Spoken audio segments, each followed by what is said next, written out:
Tenemos en nuestro espacio a un ecuatoriano que ha dedicado buena parte de su vida a una lucha silenciosa pero decisiva, la defensa del ambiente. Nació en Guaranda, cuando hablar en medio del ambiente era casi un lujo, y fue testigo y actor del nacimiento de la fiscalización ambiental en nuestro país. Hoy, con 74 años, es referente nacional en esta materia. Nos acompaña el consultor ambiental, el ingeniero Edgar Novoa Mejía. Bienvenido, qué gusto tenerlo acá. Ingeniero Novoa, siempre me gusta empezar estas conversaciones hablando de la persona antes que del profesional. Usted nació en Guaranda, una tierra de montañas, de neblina y gente recia. ¿Qué recuerda de su infancia allá? ¿Qué olores, qué paisajes le marcaron? Buenos días. Cuando joven, a la edad de 13, 14 años, organizamos un grupo de amigos para salir a hacer montañismo. En esa época no teníamos equipo especial para el campo como sleepings o botas o equipos especiales. Únicamente salíamos con una mochila y una cobija y subíamos aproximadamente casi hasta los 3.600, 4.000 metros de altura, en donde acampábamos en hondonadas y nos cubríamos con ramas y con la cobija. En ese momento sentía una gran alegría el estar en contacto con la naturaleza, pues me sentía yo dejar en sí para lo que yo había tal vez nacido. Me gustó mucho. Desde ahí empecé a ver la naturaleza no como ente muerto, sino a la naturaleza como una identidad con la cual uno se podía identificar y hacer por ella muchas cosas que no se podía hacer o que no tenía idea de cómo ayudar a la naturaleza en esa época. En aquel tiempo, ¿usted cómo se alimentaba? Me imagino que en ese tiempo no había las barras energéticas ni ningún tipo de suplementos como existen en la actualidad. ¿Qué llevaban en sus mochilas? ¿Qué llevaban en sus bolsillos para alimentarse cuando hacían los viajes de la montaña? Como ustedes entenderán hoy que ya se sabe de los hidratos de carbono, de las barras energéticas, de los dulces que dan energía, pues nosotros lo que subíamos a las montañas es con tostado, chochos, atún, cuando había la plata para conseguir el atún, y más que todo subíamos con la panela. Esa panela a nosotros nos proporcionaba, sentíamos que nos daba mucha energía. Con eso subsistíamos ahí. Teníamos que llevar una olla pequeña para hacer a veces arroz, llevábamos harina para hacer tortilla y pasábamos el día, la noche y regresábamos al otro día satisfechos de haber logrado el objetivo primario, que era a esa punta de esa loma vamos a llegar y tenemos que llegar.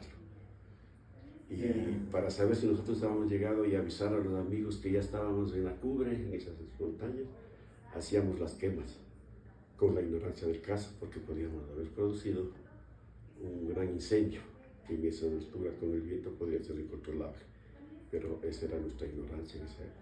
Y cuénteme, ¿alguna vez tuvo alguna experiencia con otros alpinistas, con otros montañistas internacionales o locales mientras ustedes subían? ¿Alguna experiencia? Sí, nosotros subíamos al Chimborazo, alcanzábamos hasta el refugio, hasta el último refugio. Allí dormíamos y llegaban andinistas, montañistas extranjeros. Ellos venían con unas lindicas barras de chocolate y nosotros intercambiábamos las barras de chocolate con la panela. Y no podíamos subir más porque no teníamos el equipo necesario. Íbamos con zapatos, con botas y regresábamos. Como anecdótico, nosotros, para controlar el frío, contrarrestar el frío que hacía presente, llevábamos papel periódico. Ese papel periódico nos envolvíamos en las piernas y luego nos poníamos una media nylon, de las que utilizaban las mujeres para sostener el periódico, y luego nos poníamos un pantalón, otro pantalón, y dormíamos. Claro, debíamos haber dormido con bastante frío, pero hacíamos un colchón térmico prácticamente entre las piernas y el ambiente al protegernos con los periódicos. Toda una aventura fue entonces. Dentro de esas experiencias, sus primeras experiencias, usted diría, ¿cuál fue el principal hecho que le llevó a usted a dedicarse al tema ambiental, a preocuparse por el ambiente? Yo de profesional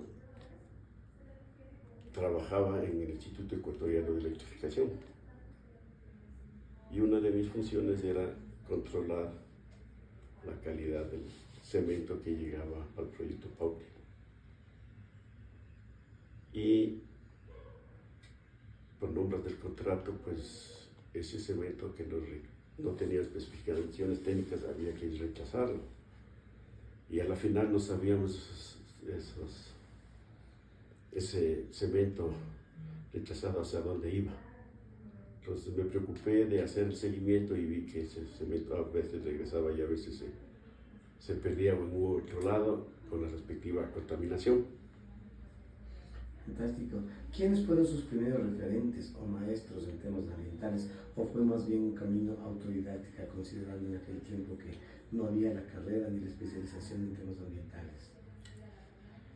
Bueno, como maestros nos forjamos las primeras ideas muy claras de lo que es el ambiente y cómo, no cómo controlar el ambiente, sino cómo proteger el ambiente por experiencias en el campo. Luego vino me parece, alguna institución internacional, la OEA o alguien, y nos empezó a dar unos cursos a los que asistí y los cogí mucho cariño y mucho respeto por la profundidad que esos temas tenían en esa época. Entonces empezamos a hacer en el INESEL la unidad de manejo ambiental del sector eléctrico. Ya existía el Ministerio del Ambiente, ya existía la legislación ambiental, había la normativa, pero de forma muy general.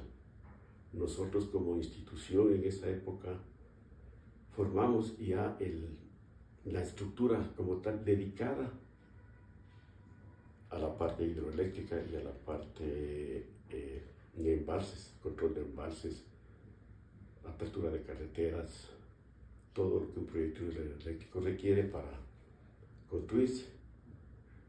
En esa época, mientras había las carreteras, había el bote lateral, que consiste en ir abriendo el camino piloto y luego la vía, y hacer el bote lateral, que consiste en botar todo el material hacia la margen inferior de la mesa de la vía, lo que realizaba una gran contaminación, producía una gran erosión en las laderas y con la contaminación en los ríos. Lo mismo en cuanto a los embalses, nos dábamos cuenta de qué área iba a ser la embalsada, qué poblaciones, qué tipo de vegetación iba a inundarse y qué casas y qué infraestructura. Entonces nosotros empezamos a organizarnos de esa forma, empezamos a organizarnos para poder saber qué acciones tomar frente a esos eventos que podían producirse. Fueron los precursores. Y en aquel entonces, ¿con qué herramientas trabajaba un técnico ambiental como usted cuando todavía la normativa era bastante limitada y los equipos no habían? ¿Qué usaban ustedes para determinar qué herramientas usaban en la parte ambiental? Bueno, sí existían algunas herramientas. Por ejemplo, existía ya los GPS, también existía ya las imágenes satelitales, ya existían varias técnicas para conocer cómo se encontraba el ambiente, en este caso, digamos, la topografía, el terreno antes y después de la obra. Entonces nosotros bajo esas imágenes trabajábamos para ver qué tipo de cobertura vegetal hay, qué tipo de riesgos podrían producirse, sean geológicos, deslizamientos, qué tipo de infraestructura iba a ser afectada. En función de esa investigación, en función de esos procedimientos, de esos análisis de la presencia a través de estas imágenes, nos permitía a nosotros hacer los correctivos para poder minimizar los impactos que podrían generarse. En el caso de una infraestructura, ir a hablar a los propietarios qué esto va a suceder y darle las pautas necesarias para que se acerque a la parte legal, porque nosotros de esta situación no lo tratábamos. También identificamos sitios de alto riesgo en los que la carretera no podía ir por ese sector, por los riesgos geológicos, lo que podía producirse. Todo eso se hace a través de unas disciplinas multidisciplinarias, no solamente ambiental, sino también geología, ingeniería civil, la parte ambiental, en los proyectos eléctricos, los ingenieros eléctricos. Entonces, la parte ambiental es multidisciplinaria. No se puede ser no es una carrera individualista que yo puedo resultar a resolver los problemas. Lo importante de todo para un ingeniero ambiental y un ambientalista es tener una carrera como base, una ingeniería, sea química, geología, ingeniería civil, de las carreras técnicas para saber qué fenómeno va a producirse a través de un movimiento de tierra o con un fenómeno de asentamiento puede producirse. Entonces entramos también ahí la parte ambiental, para qué solución se puede dar o recomendar básicamente de que por esa área es muy sensible y no se puede hacer el trazado de una vía. Estamos pasando por áreas protegidas o por reservas naturales o en los estudios previos que se hacen, en los estudios de impacto ambiental, en la fase de diagnóstico, pues se va identificando áreas sensibles y nosotros recomendamos de que se tome en consideración ese tipo de áreas para hacer una variante o para trabajar de otra manera en esas áreas. Correcto. A lo largo de estos años habrá tenido satisfacciones, pero también frustraciones. Si tuviera que contarme el momento más duro que vivió en su carrera, ¿cuál sería? Y también el momento más feliz, ese que aún le emociona recordarlo. Bueno, yo he trabajado en varios proyectos. He trabajado en proyectos de carretera, construcción de carreteras, proyectos hidroeléctricos, construcción de líneas, en petróleo, estación de petróleo. Y la experiencia que tuve, la satisfacción más grande que tuve es cuando trabajaba como fiscalizador en el proyecto Coca-Cola Sinclair. En el proyecto Coca-Cola Sinclair tuvimos que remover 13 millones de metros cúbicos de material para construir las carreteras, construir el embalse, los túneles de carga, los túneles de conducción del agua y depositar esa cantidad de material extraída en sitios seguros. Es el reto que me puse como profesional, para lo cual tuve que pedir colaboración a varios técnicos, geólogos, ingenieros civiles, topógrafos, imágenes satelitales actualizadas, para poder seleccionar los sitios donde depositar esos 13 millones de metros cúbicos, que si ustedes le dividen para 12 metros cúbicos sale como, si me hacen dividiendo, sale como creo que 2 millones de volquetas que había que distribuir en los diferentes sitios del área de influencia del río. 13 millones de metros cúbicos. Dividido para una volqueta que cargue 12 metros, no es 10 promedio. Son 1.300.000. 1.300.000 volquetas se movilizaron llevando material en los diferentes sitios a depositarse. Entonces nosotros logramos ubicar sitios de disposición de materiales que llamamos o escombreras para depósito de material de excavación y de todos los escombros que se producen en una construcción. Yo tenía mucho temor de que un mal manejo de esas escombreras podrían producirse un deslizamiento. Y las personas que conocen, si se produce un deslizamiento de escombreras que tenía una capacidad de 450.000 metros cúbicos, se rompiera, se relajara o se deslizara, el grave problema que teníamos ahí que iba a causar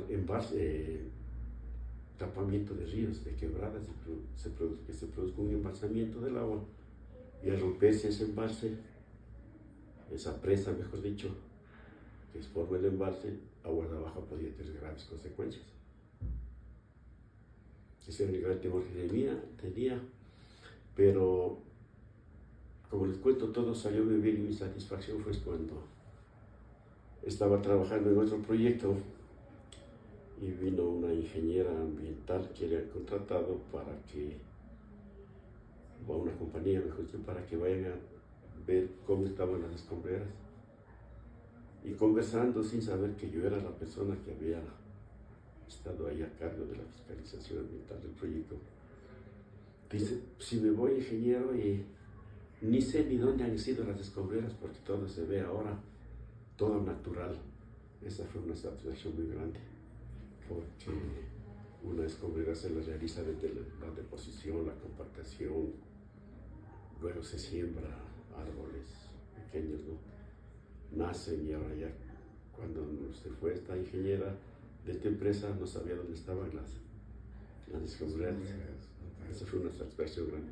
Además de las otras cosas como que vengan a haber manejado campamentos en Cocasinclé de 4.000 personas, una ciudad completa, una ciudadita pequeña, completa, en las que teníamos agua potable, alcantarillado, tratamiento de aguas servidas, las canalizaciones, todo tenía que funcionar correctamente. Entonces nosotros hacíamos el seguimiento a todas esas actividades para que las descargas que se producían se encuentren dentro de los parámetros permisibles de la normativa. Trabajo arduo, permanente, y más que todo tener el criterio suficiente para poder realizar ese tipo de trabajos. Fantástico. Bueno, ahora entremos en el tema que usted domina como pocos. Hoy se habla mucho de fiscalización ambiental, pero ¿qué significa exactamente fiscalizar el ambiente para el ciudadano común? ¿Cómo se traduce esto en su vida diaria? A ver, fiscalizar un proyecto de la parte ambiental significa que las actividades de construcción de cualquier tipo de proyecto tienen que estar bajo la normativa y la legislación respectiva para cualquier tipo de proyecto. Entonces, la fiscalización como tal, el objetivo es hacer que se cumpla lo establecido y los mandatos de la legislación ambiental y la normativa ambiental. Esa legislación ambiental y normativa obliga al promotor del proyecto, al que elabora el proyecto, realizar estudios de impacto ambiental. Dentro de esos estudios de impacto ambiental hay un capítulo, uno de los capítulos más importantes, que es el plan de manejo ambiental. Un plan de manejo ambiental plasma las acciones correctivas de mitigación que debe realizar el contratista para ejecutar la obra, bajo la normativa ambiental que dije anteriormente. Es decir, si se está manejando combustibles, hidrocarburos, residuos de hidrocarburos, la normativa le dice que tiene que construir áreas específicas que cumplan la legislación, lo que está escrito en la legislación. Entonces nosotros vamos hacia allá a hacerlo cumplir. Pero ¿cómo lo vamos a hacer cumplir? Porque el contratista dice, yo no cumplo, no hago. Nosotros tenemos las herramientas necesarias, que es ya la legislación. En un cumplimiento de esos, en alguna parte de la legislación dice que podría ser multado, se puede suspender la obra, no la obra como tal, sino la actividad que se está efectuando en esta obra. Como experiencia, yo había suspendido el transporte de material del excavator de Cocasinclé porque se estaba haciendo un bote lateral. Suspendí y tuve una presión muy alta, de que me obligaban prácticamente a que deje hacer esas cosas, que el proyecto tenía que avanzar, Y entonces va la conciencia del ambientalista, la conciencia de la persona y del profesional, de que si le contrataron, tiene que, para que las cosas hagan bien y hay que hacerlo cumplir. Y no es que por voluntad una se lo puede cumplir, es decir, yo haz esto porque eso es el plan de manejo. ¿No? Tú lo haces porque la legislación te obliga y si no lo haces, yo te multo y te suspendo la obra. Bajo esos parámetros, entonces toca conocer todo lo que es la legislación, conocer muy bien el plan de manejo, cuáles son las actividades recomendadas para la ejecución de la construcción. Y como ustedes entenderán, este trabajo del plan de manejo ambiental es poco teórico. Si bien el diagnóstico del estudio ambiental se conoce la realidad del terreno, pero ya en el fondo, ya llegando a la obra se presentan cosas que no se pudieron identificar. Entonces, el profesional ambiental tiene que estar capacitado para dar la solución en ese momento, porque el contratista dice, no hago porque no sé cómo hacerlo, pero si bien me dice que está en el plan de manejo esta actividad, pero no es ejecutable, está solamente como teoría, pero no se puede ejecutar. ¿Qué hago? Entonces, por eso decía yo que el profesional ambiental debe tener una formación de base para poder enfrentar los problemas que se presentan en la construcción. Perfecto. Usted ha trabajado en varios proyectos de fiscalización. ¿Cuál diría que son las principales debilidades que todavía tiene nuestro país en esta área?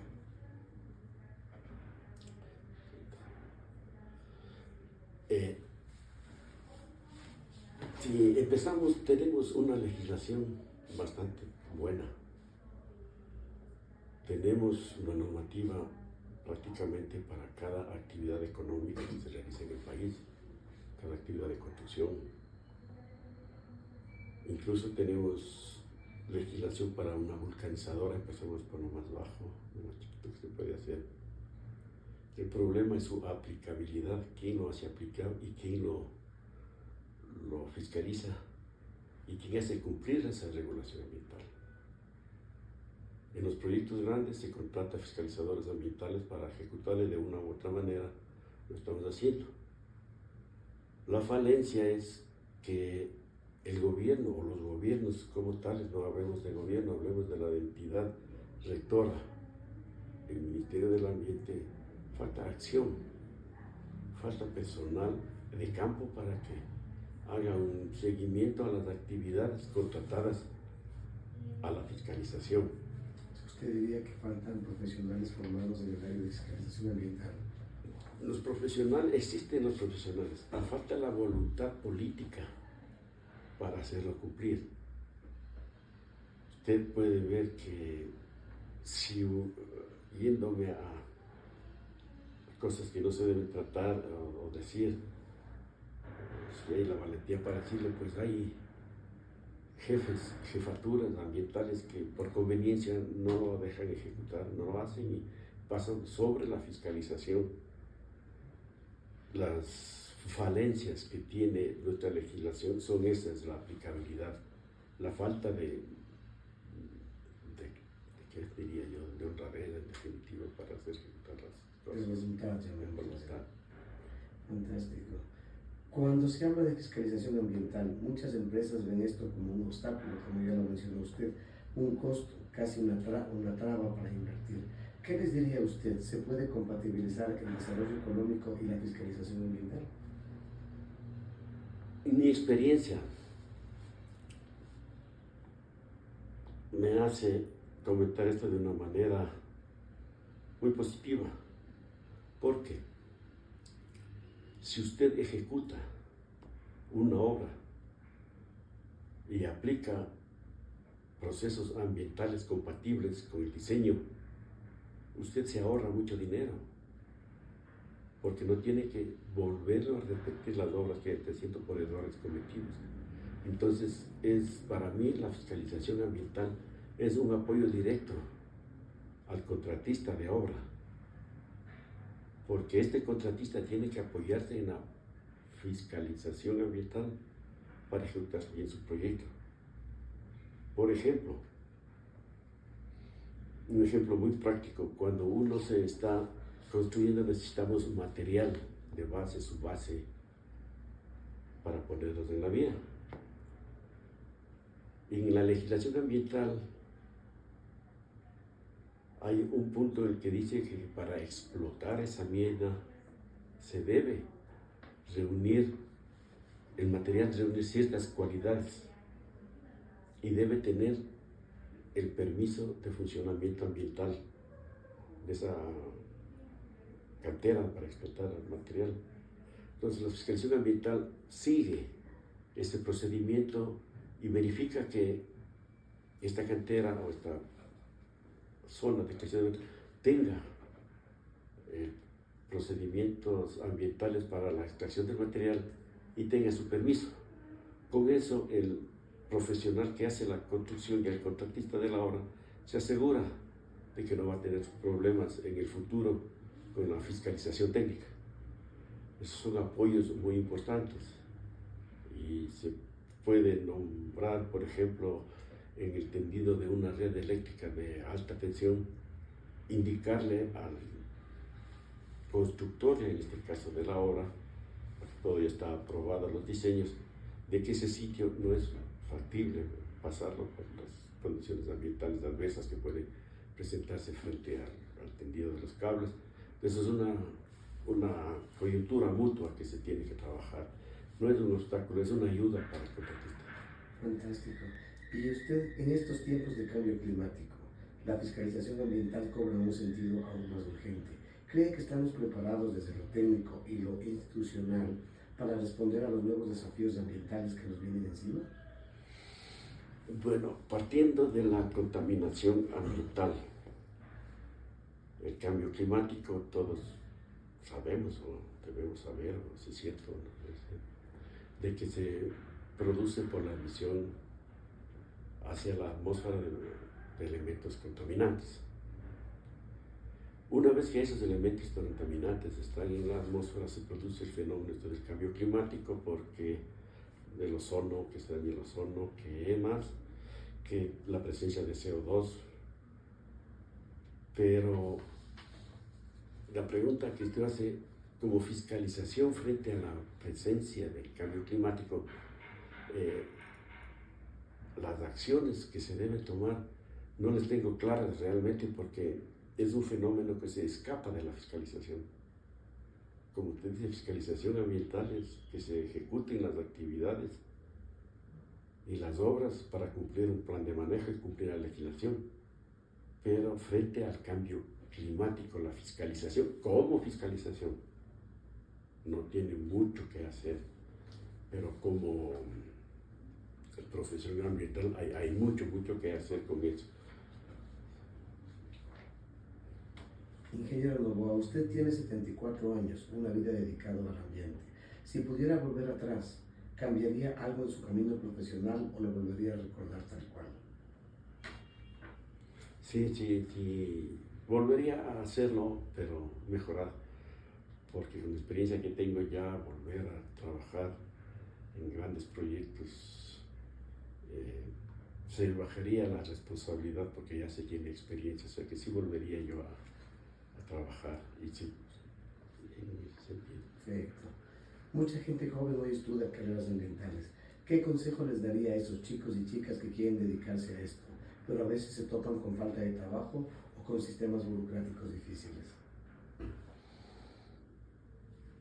Como dije anteriormente, ahora las carreras ambientales tienen que estar orientadas mucho a la parte técnica. Por ejemplo,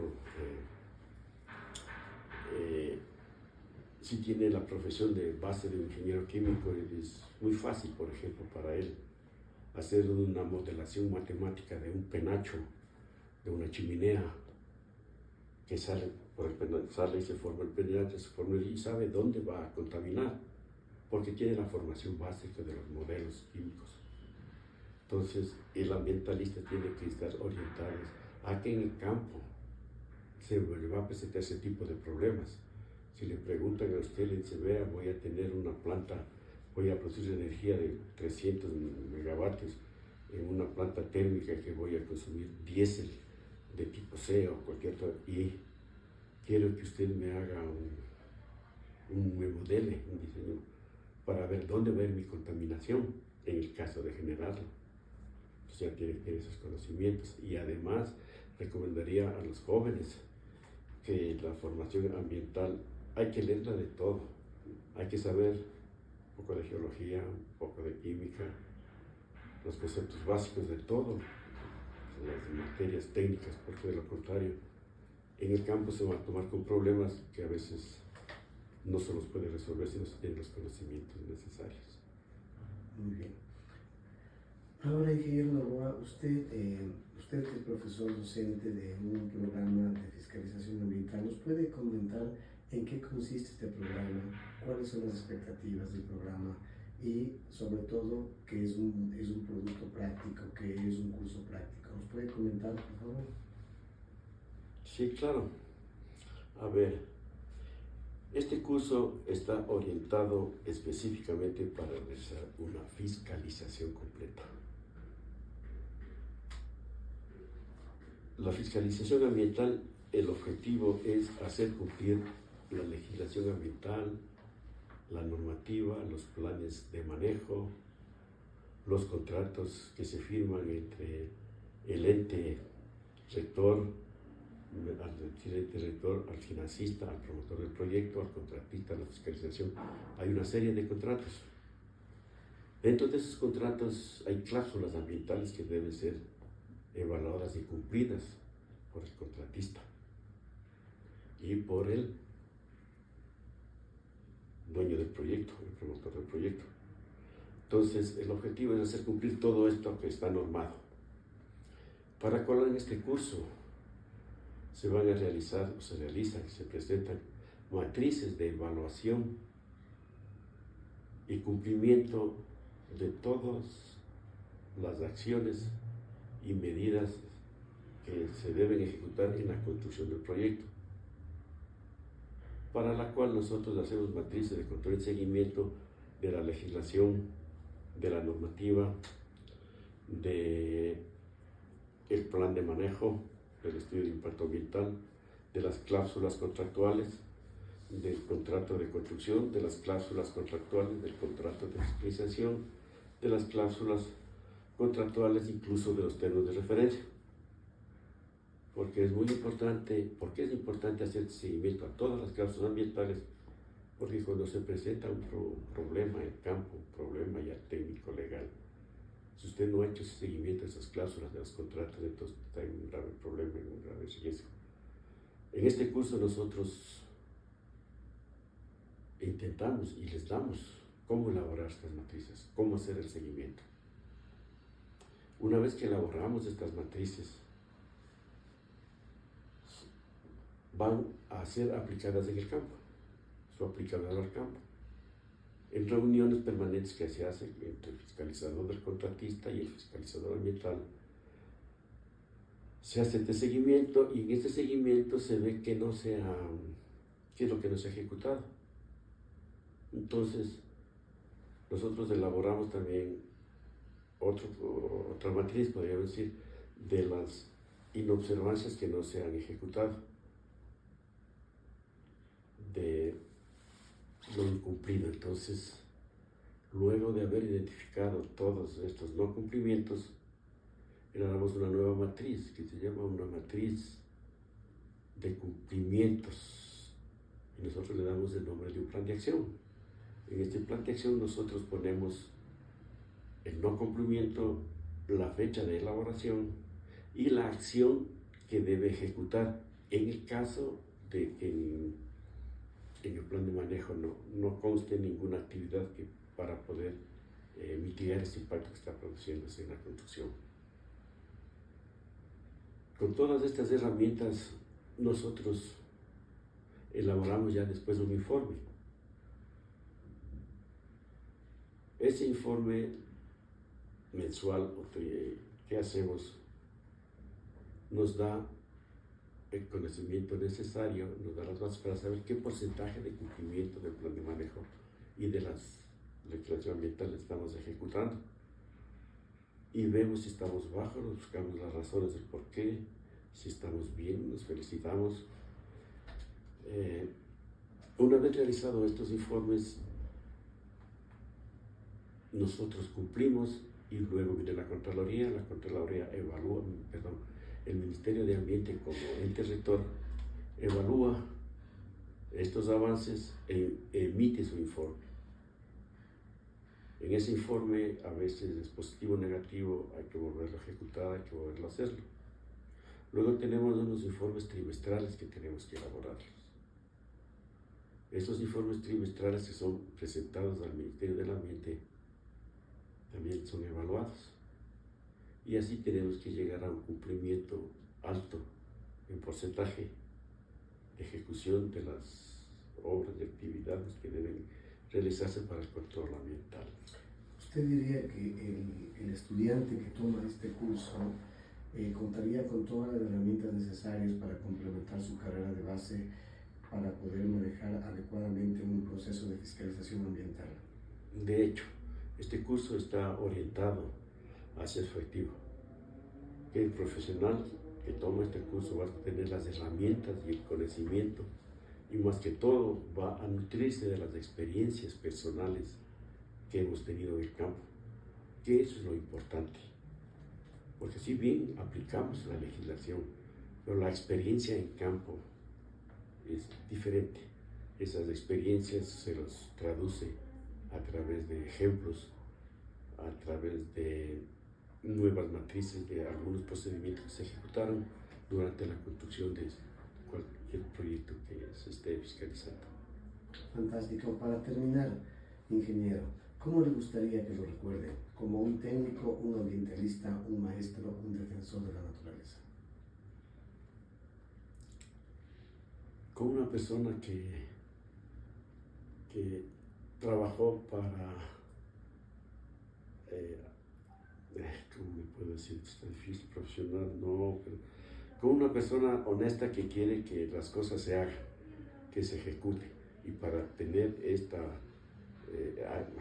me refiero a esto, sé cómo cortar esto, me refiero a que quisiera que me recuerde como una persona justa, que obligó a varios contratistas a que se ejecuten las obras, corriendo el riesgo de despidos, corriendo de muchas amenazas, pero ahí está la valentía, ahí está la formación y el carácter del verdadero profesional que quiere ser fiscalizador ambiental.